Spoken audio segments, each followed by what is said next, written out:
All right, we love it when Mayor John Tory joins us, come in for the chat a little bit, and then we can talk about what happened. And a few things happened at council yesterday. Busy day. It was a busy day. It was a busy day. Yeah.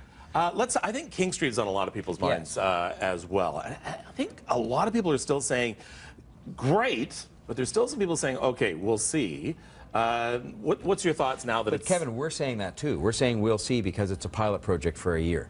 I mean, if we were making a permanent decision saying that's it forever, but we're going to try something here because the bottom line was King Street was not working for anybody. It wasn't working for streetcars, which were sitting in traffic jams. It wasn't working for cars, which were in the same traffic jams causing them.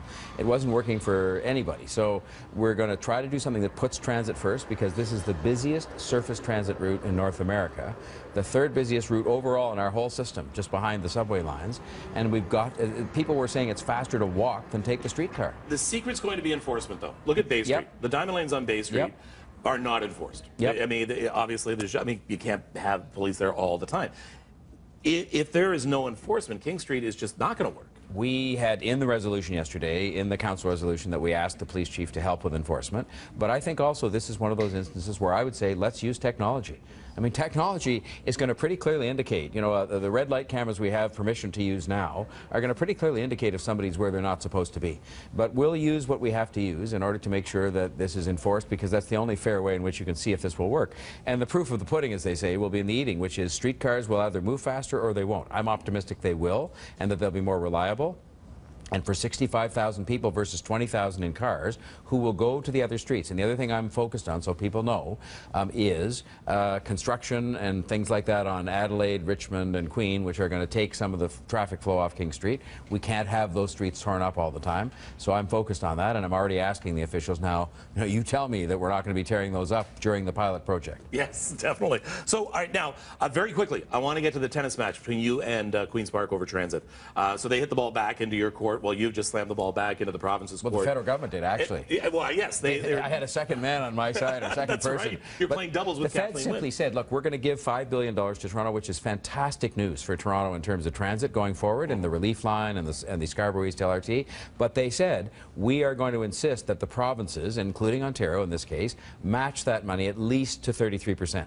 And so I think it's put the province on the spot. I mean, do we really contemplate that Ontario will say no to matching that money and leave the federal money on the table, as it were? I don't think they will, but I've got to keep the pressure on because I'm just standing up for Toronto and for our future to say we have to build transit continuously to get rid of this nightmarish traffic.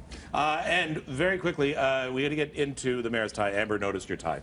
Well, I wore it today in honor of the fact that we're debating backyard chickens at City Hall today, and we are. Are you? What? Yeah, and this is not you getting rid of your chicken coop, which you don't have. Well, because there's a great movement afoot around the world with local food and so on to have people able to have 4 or 5 chickens, which they do in almost every major city in the world, in their backyard, so they can have fresh eggs and so on.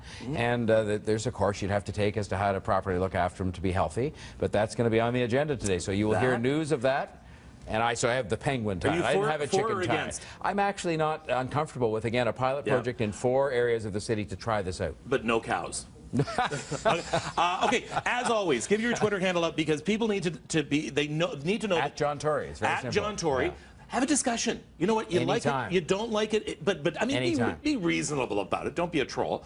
But what about chickens in the backyard? What are other things? No, we want to hear from people. Yeah, something wrong with your street? We're talking about a new digital sign at the exhibition today. It's a sign that's smaller and it goes off at 11 o'clock at night, but a lot of people are saying, no, just get rid of it. Let the clock run out on signs. We don't like signs. So let the mayor know what you think. All right, thank you so much.